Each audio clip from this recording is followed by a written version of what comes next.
Assalamualaikum warahmatullahi wabarakatuh. Bismillahirrahmanirrahim. Walhamdulillah wassalatu wassalamu ala Rasulillah. Kita memuja-muji Allah Subhanahu wa taala atas segala anugerahnya kepada kita, dan kita berharap anugerahnya yang paling tinggi berupa ridha dan surganya. Kita bersolawat kepada Nabi yang mulia. Allahumma sholli ala nabiyyina Muhammad wa ala alihi wa sahbihi ajma'in. Semoga kita termasuk orang-orang yang dikategorikan sebagai pengikutnya. Sahabat-sahabat yang dimuliakan Allah Ta'ala, kita hari ini berbicara tentang kemerdekaan. Memang hidup yang paling nikmat itu adalah hidup yang merdeka. Makanya orang-orang terjajah, bangsa yang terjajah berjuang, bertaruh nyawa agar meraih apa yang dinamakan kemerdekaan, al-hurriyah. Orang-orang yang tertindas itu jiwanya akan secara fitrah melawan. Kendati nanti ada yang mengejawantahkan perlawanannya itu dalam bentuk fisik, dan kata-kata ada juga yang sedang melawan dalam hatinya. Tapi apapun itu, manusia tidak ingin ditindas, manusia ingin bebas, manusia ingin merdeka. Tapi kemerdekaan seperti apa? Karena orang-orang bicara tentang kemerdekaan fisik, tapi setelah kemerdekaan fisik, setelah tidak dijajah, tidak dianeksasi oleh bangsa lain, ternyata belum juga merasa merdeka. Ada orang yang bicara tentang kemerdekaan versi lain lagi, kemerdekaan finansial. Dia bisa beli apa saja, dia bisa pergi kemana saja karena uangnya banyak. Tapi toh tidak juga merasa bahagia, masih ada belenggu-belenggu dalam hatinya. Ada orang yang mengatakan saya ingin bebas dari aturan. Ada yang tidak mengikuti dan tidak mengacuhkan satupun aturan syariat misalnya. Tapi apakah mereka benar-benar juga merdeka?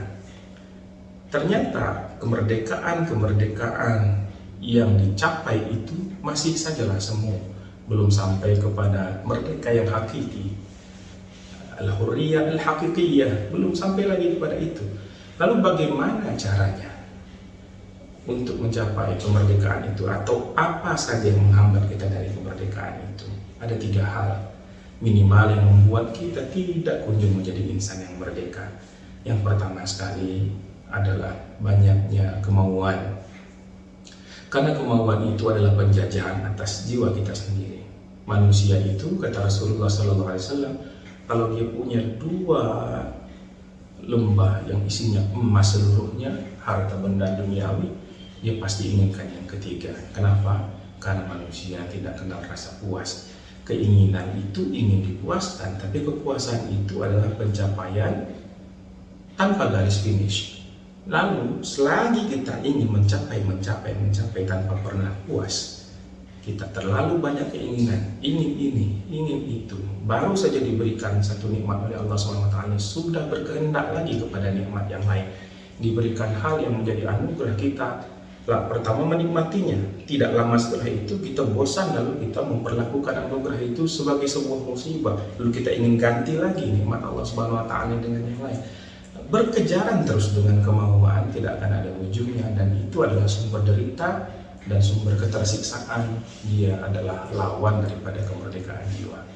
Yang kedua, kita juga tidak akan bisa merdeka kalau kita dibelenggu oleh yang namanya cinta dunia. Kecintaan kepada dunia ini membuat orang tidak mau berkorban dan tidak lepas dalam berbuat. Nah, apa-apa yang dipikirkan konsekuensi duniawinya.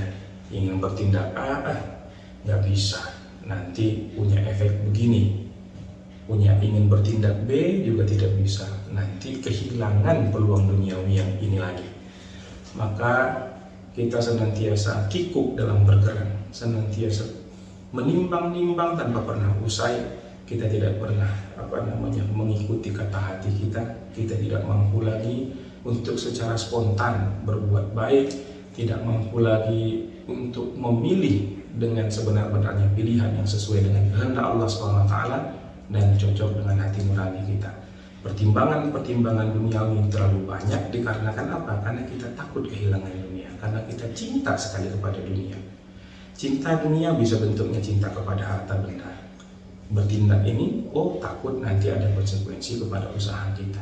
Cinta dunia bisa cinta kepada orang-orang, bisa cinta kepada anak-anak yang berlebihan, bisa kepada pasangan hidup, sehingga ada yang gila kan karena terlalu mencintai wanita atau pria. Nah, kita kenal ada kisah-kisah lama seperti Laila Majnun. Nah, kenapa harus sampai gila dalam mencinta? Bukankah cinta yang sejati itu adalah cinta yang membangun?